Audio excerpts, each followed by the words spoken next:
symbole de la terreur de l'occupation, il va incarner à lui seul la brutalité allemande et l'inhumanité de cette période sombre. Né en 1913 dans l'ouest de l'Allemagne, Klaus Barbie est un officier SS qui reçoit plusieurs commandements pendant la Seconde Guerre mondiale, notamment aux Pays-Bas, puis sur le front russe. En 1942, il est envoyé en France, où il devient le chef de la Gestapo locale.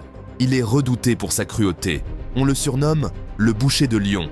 Il est responsable de centaines d'arrestations, de tortures, d'exécutions.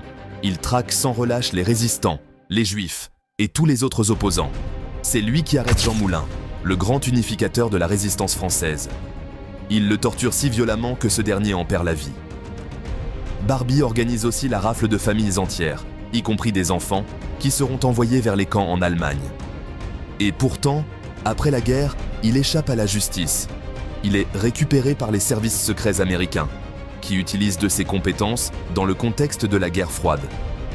Puis il fuit en Amérique du Sud dans les années 50, où il vit pendant près de 30 ans sous une fausse identité, en Bolivie.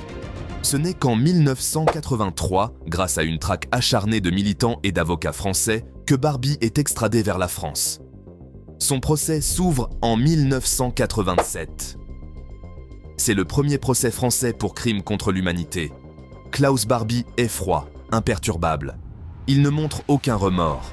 Mais les témoignages bouleversants de ses victimes émeuvent la France entière. Il est condamné à la réclusion à perpétuité et finit ses jours en prison en 1991 à l'âge de 77 ans.